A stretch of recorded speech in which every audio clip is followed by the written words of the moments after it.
Una conmovedora historia de amor en el paisaje mexicano de mayor belleza, con la mejor actriz del cine nacional. Eso decía el cartel promocional de María Candelaria, la cinta protagonizada por Dolores del Río y Pedro Armendáriz.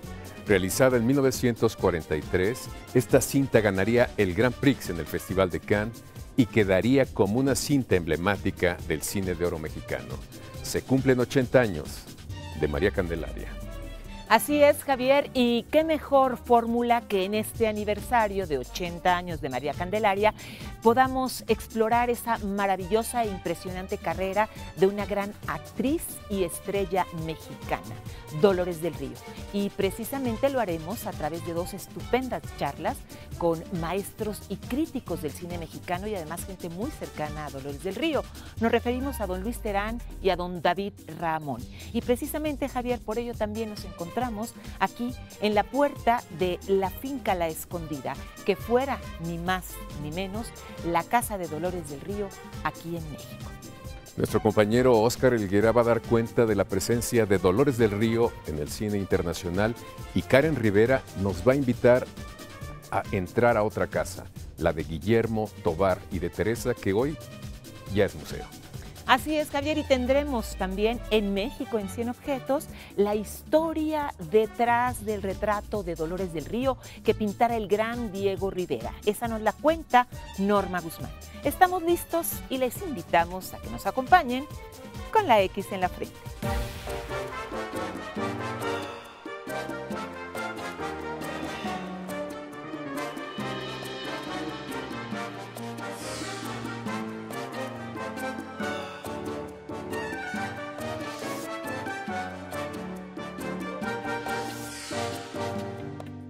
Decía Guillermo Cabrera Infante que la belleza de Dolores del Río no se puede describir, hay que verla. Belleza que para Salvador Novo fue la forma material de su talento. Y es evidente cuando semidesnuda nada en El ave del paraíso, escena que magnetizó a Orson Welles, en Ramona o en María Candelaria, premiada en Cannes, donde administra las facciones de su rostro hasta convertirla en la propietaria de un semblante que para Monsiváis encuentra en la preservación de la belleza el mayor sentido de la actuación artística. Si el exotismo fue la marca de Dolores en su paso por Hollywood, donde filma 28 películas, en México se instala en el melodrama. Pero Dolores es algo mucho más complejo que un bello rostro. Es la amiga de Chaplin y de Frida Kahlo a quien le compra sus primeros cuadros. Amante de Orson Welles, en la época del Ciudadano Kane y en pleno marcatismo. La elegancia que siempre admiró Silvia Pinal o esa otra cosa que María Félix no pudo describir con sus frases lapidarias. Dolores del Río tenía 20 años cuando irrumpió en Hollywood. Debutó en 1925 con la cinta Joanna, a la cual seguirían éxitos como Resurrection, Ramona y Evangeline, que la convirtieron en una verdadera estrella del entonces cine mudo. Sin embargo, los cambios al cine sonoro, la aparición de nuevos rostros, así como su romance con el polémico Orson Welles, pusieron la carrera de Dolores en una especie de impasse.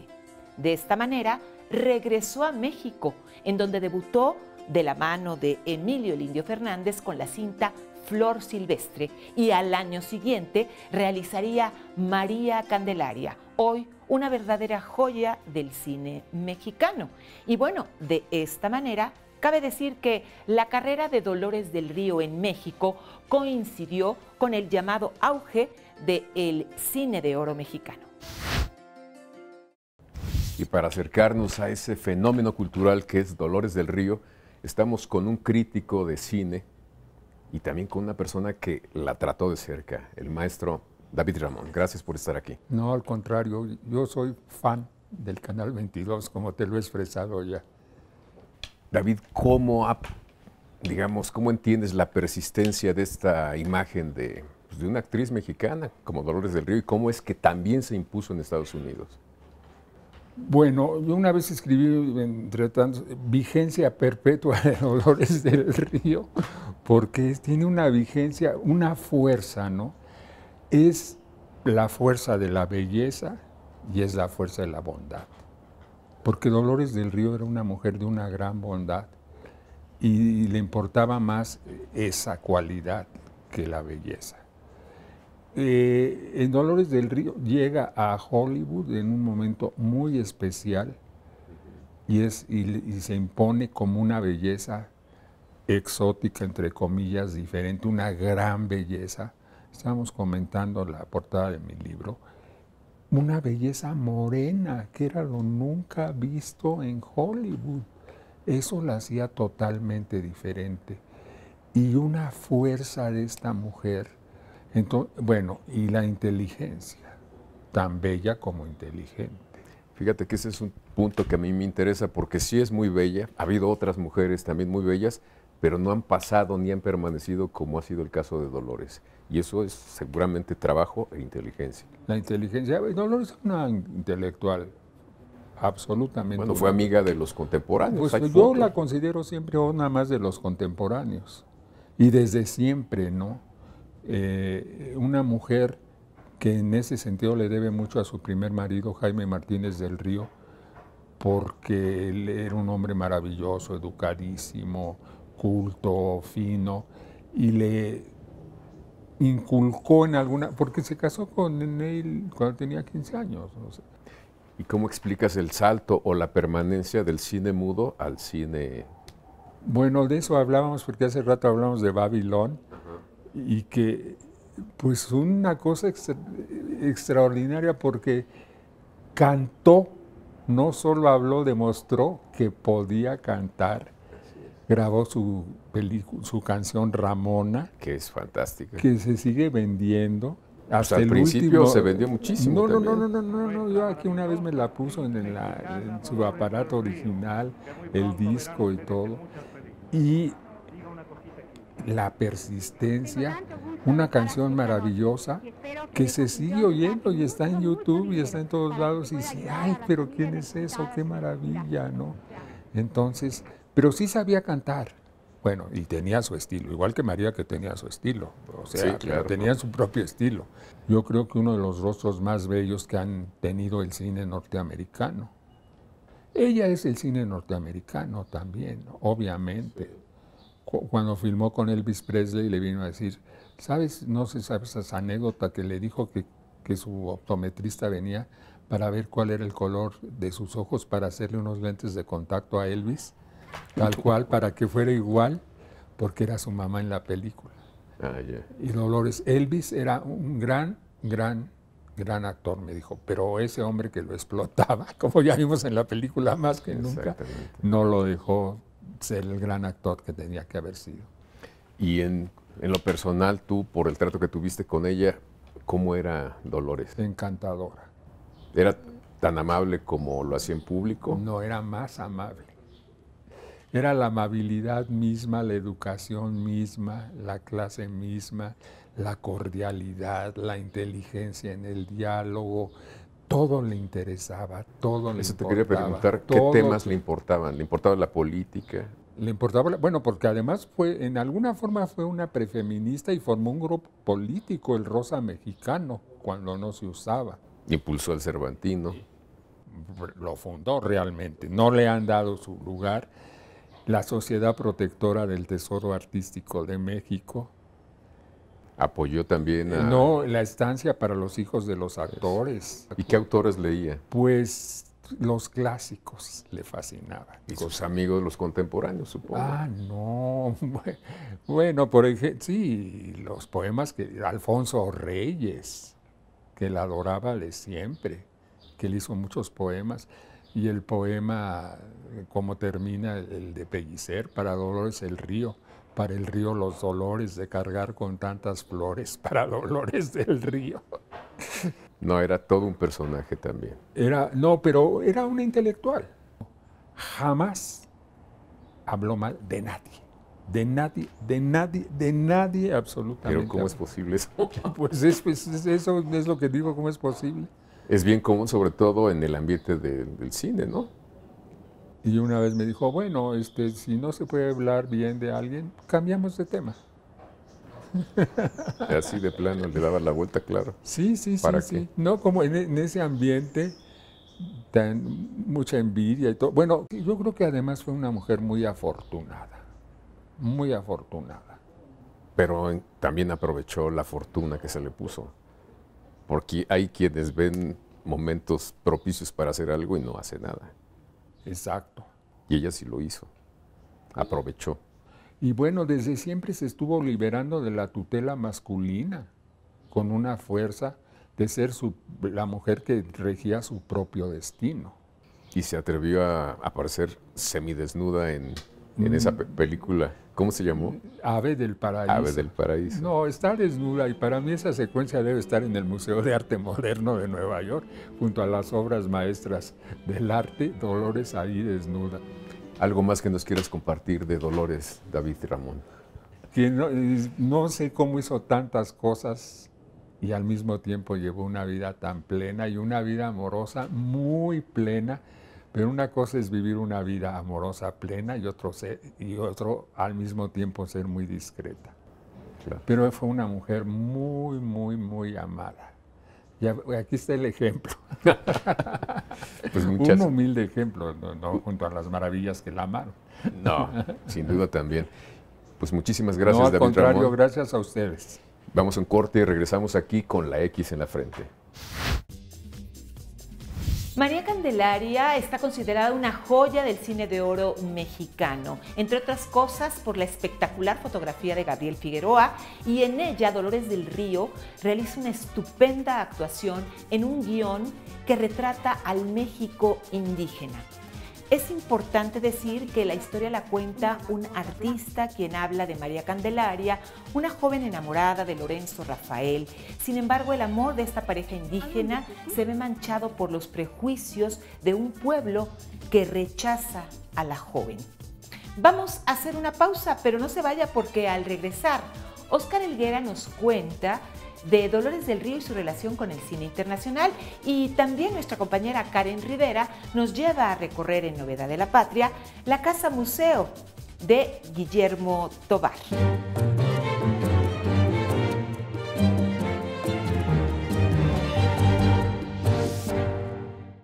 Dolores del Río fue la primera estrella latina del cine mudo, en general la primera actriz hispanoamericana en conquistar Hollywood y también en aparecer en la pantalla del cine norteamericano, luciendo un traje de baño de 2 piezas, adelantándose por lo menos 30 años a la aparición del bikini. De esta manera hay que reconocer que Dolores del Río obtuvo 3 Arieles en México por su actuación y uno más por su trayectoria en 1975. Fue fundadora del Festival Internacional Cervantino, de la Estancia Infantil para los Hijos de los Actores de la ANDA y también promotora para la UNICEF de una campaña para el combate contra la desnutrición infantil. Y justo desde aquí nos vamos al reportaje con Óscar Helguera, que nos platica de Dolores del Río y su relación con el cine internacional. Para hablar de la carrera de la mexicana pionera en Hollywood, Dolores del Río, tenemos que comenzar hablando del pintor socialité y ajonjolí de todos los moles en México, Adolfo Bes-Mogart, que le presenta al cineasta estadounidense Edwin Kerwin. Kerwin fue su agente, manager, productor, director y en algún punto hasta su acosador. Después de mucho trabajo en papeles pequeños en varias películas, el director de cine Raúl Walsh llamó a Del Río para incluirla en la película de guerra What Price Glory. De ahí en adelante, vinieron los protagónicos en películas exitosas como Resurrection, The Loves of Carmen y No Other Woman. Dolores filma la tercera versión cinematográfica de la exitosa novela Ramona, dirigida por Kerwin. Siguió cosechando éxitos ahora ya en el cine sonoro, en películas como The Bad One, Girl of the Rio y Bird of Paradise, película que provocó un escándalo cuando fue estrenada debido a una escena de Dolores y McCree nadando desnudos. Filmó Flying Down to Rio con Fred Astaire y Ginger Rogers. A finales de los años 30, su carrera comenzaba a sufrir un pequeño declive y en ese complicado momento conoció a Orson Welles, que estaba por filmar El Ciudadano Kane. Se hacen pareja, pero los fantasmas y enemigos de Welles también persiguen a Del Río, quien termina regresando a México para darse un segundo aire. Filma la legendaria película María Candelaria con Emilio el Indio Fernández y se convierte en 1946 en la primera cinta mexicana en ser galardonada en el Festival de Cannes. Para la edición número 10 del Festival de Cannes, Dolores del Río se convierte en la primera mujer en ser miembro del jurado en la historia, y no solo fue parte del jurado, sino que fue llamada como vicepresidenta del mismo. Difícil resumir una carrera tan extensa y exitosa. Latinoamericana pionera en Hollywood, de las muy pocas estrellas que dan el salto del cine mudo al cine sonoro teniendo éxito. Actriz mexicana querida y admirada por el público en todo el mundo, respetada por los intelectuales, reconocida en todo el planeta por su talento y belleza. Y sí, Dolores del Río tenía una gran personalidad. Ahora vamos a Novedad de la Patria. La Casa Museo Guillermo Tovar y de Teresa es sin duda una experiencia cautivadora, por dos razones. Una de ellas, porque esta casona del Porfiriato fue habitada por el cronista de la Ciudad de México, y la otra, porque resguarda piezas inéditas que forman parte del legado que nos dejó este historiador. Con una construcción que data de 1910, el Museo Guillermo Tovar de Teresa da la bienvenida a sus visitantes. El recorrido inicia en el vestíbulo, decorado con un espejo de herencia veneciana y realizado en Puebla en 1817, para dar paso a cada uno de los cuartos inspirados en el diseño porfiriano. El pasillo ajedrezado, el salón rojo dedicado al bordado, el azul con muestras del barroco exuberante, el amarillo, conocido como la Sala del Fumador, donde se tomaron decisiones políticas importantes, y el comedor. Lo que va a realizar Guillermo Tovar va a ser pues esta suerte de casas del siglo XIX o quizá de las postrimerías de la era virreinal, donde cada espacio tenía una identidad, a veces cromática, y que dependía de las actividades que se desarrollaban. Se sabe que la construcción interna fue realizada por el ingeniero militar Manuel Francisco Álvarez y fue adquirida en 1995 por el cronista emérito y coleccionista de arte Guillermo Tovar, quien reunió en este sitio sus tres grandes pasiones: el virreinato, el Segundo Imperio y el porfirismo. Además, hizo adecuaciones como la creación de una biblioteca con más de 20.000 volúmenes, y fue el armario de su habitación donde guardó sus joyas editoriales, entre estas las primeras ediciones de autores como Borges y Cortázar. Está el mecanuscrito de 100 años de soledad, pues que escribió en México, en otra parte de la ciudad, en San Ángel, pues Gabriel García Márquez. Y la primera publicación de Sor Juana, que se hizo 2 años después de su muerte y se editó en Sevilla. El acervo también incluye pinturas, grabados de época, esculturas, fotografías inéditas y muebles antiguos. Un recorrido que permite llegar hasta lo más íntimo de este hogar, vinculado con la modernidad mexicana.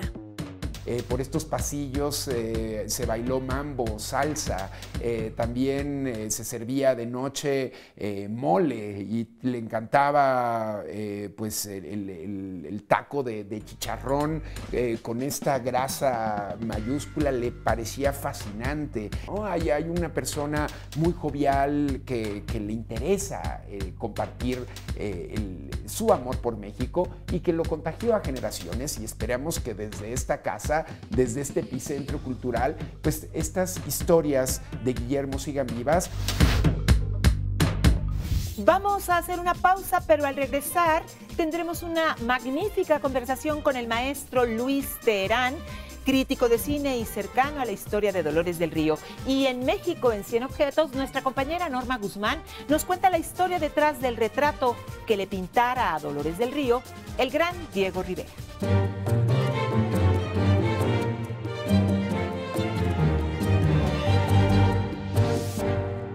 Y un periodista, un crítico de cine que conoce bastante bien la filmografía de Dolores del Río es Luis Terán, que también fue discípulo de Novo, por cierto.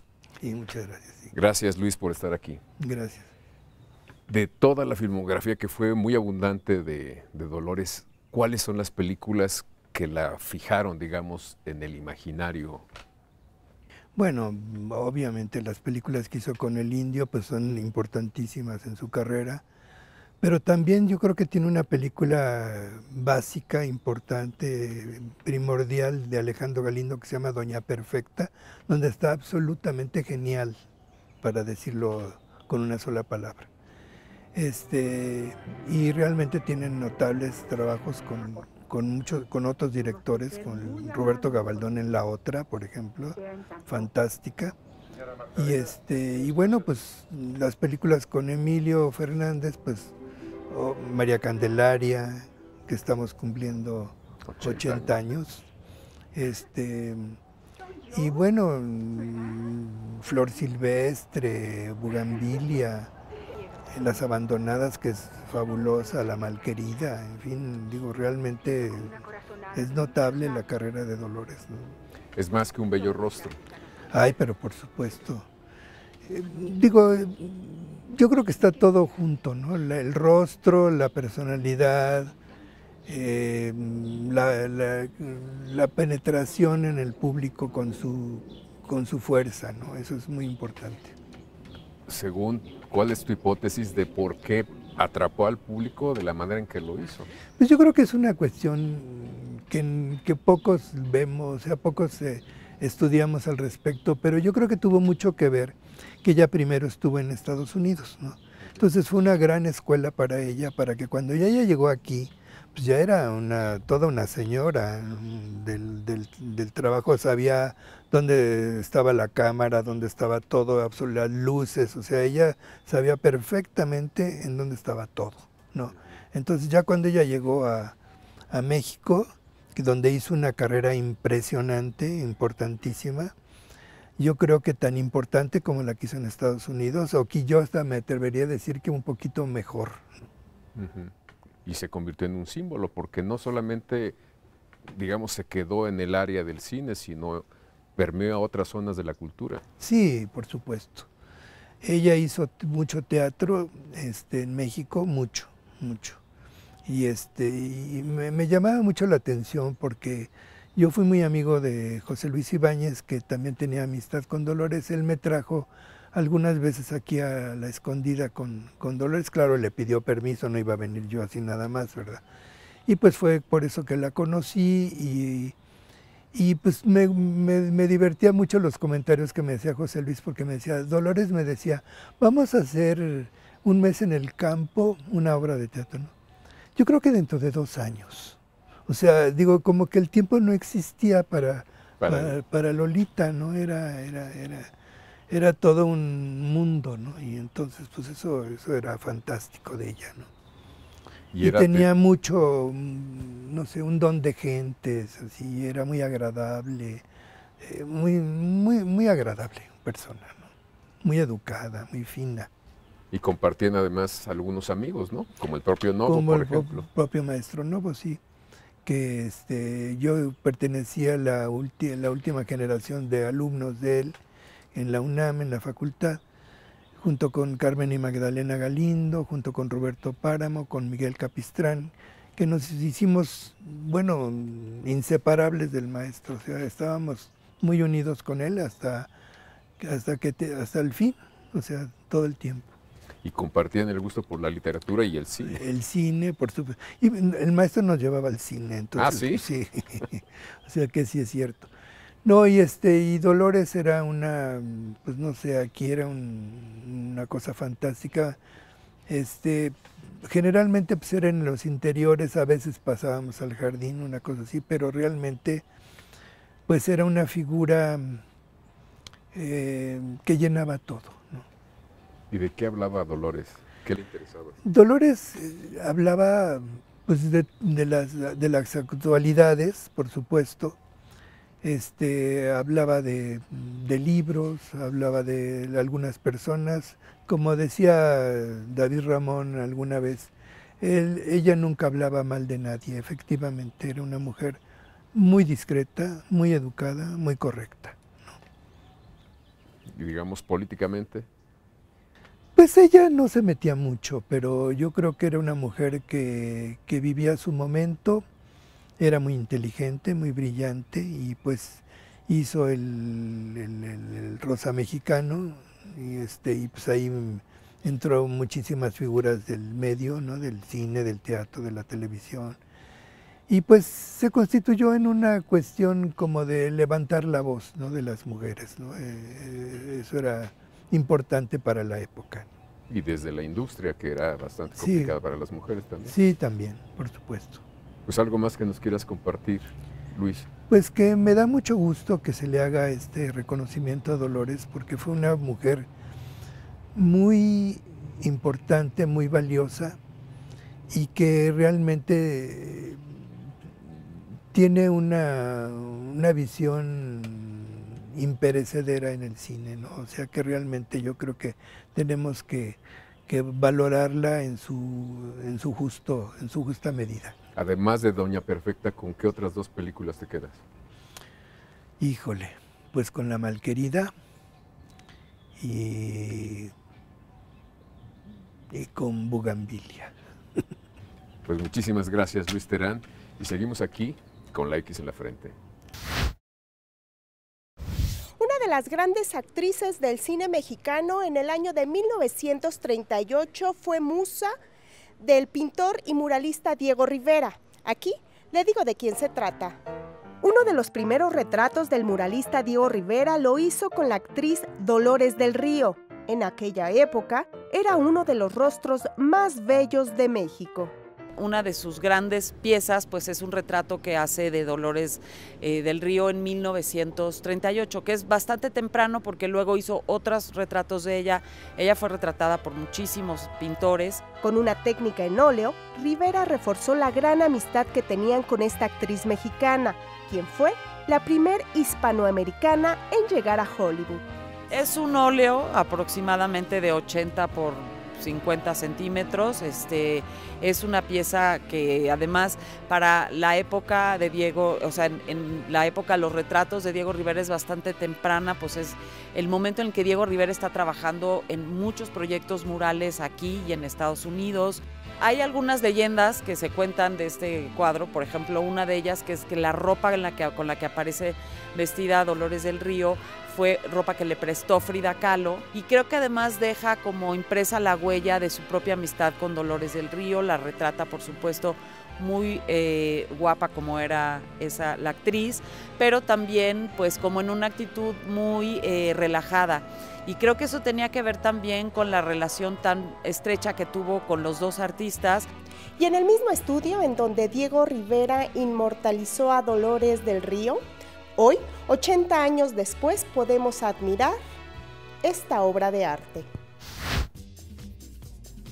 Llegamos al final del programa después de recordar María Candelaria, esta película que a 80 años sigue vigente entre nosotros. Esta cinta tomó fuerza por la actuación de Dolores del Río y por el Grand Prix que le dio Cannes en su momento. Así es, Javier, y justamente así como Dolores del Río, el gran aporte al cine mexicano en esta cinta lo daría también el papel del fotógrafo reconocido también en Cannes, don Gabriel Figueroa, y todo ello bajo la mano mágica de Emilio el Indio Fernández. Todos los aportes de los grandes del cine de oro, siempre es importante recordarlos y reconocerlos. Y bueno, queremos además de esto, pues agradecer las facilidades de quienes nos permitieron la realización de este programa, y recuerde, nosotros nos vemos la próxima semana. Usted lo sabe y lo sabe muy bien, por Canal 22, aquí, con la X en la frente.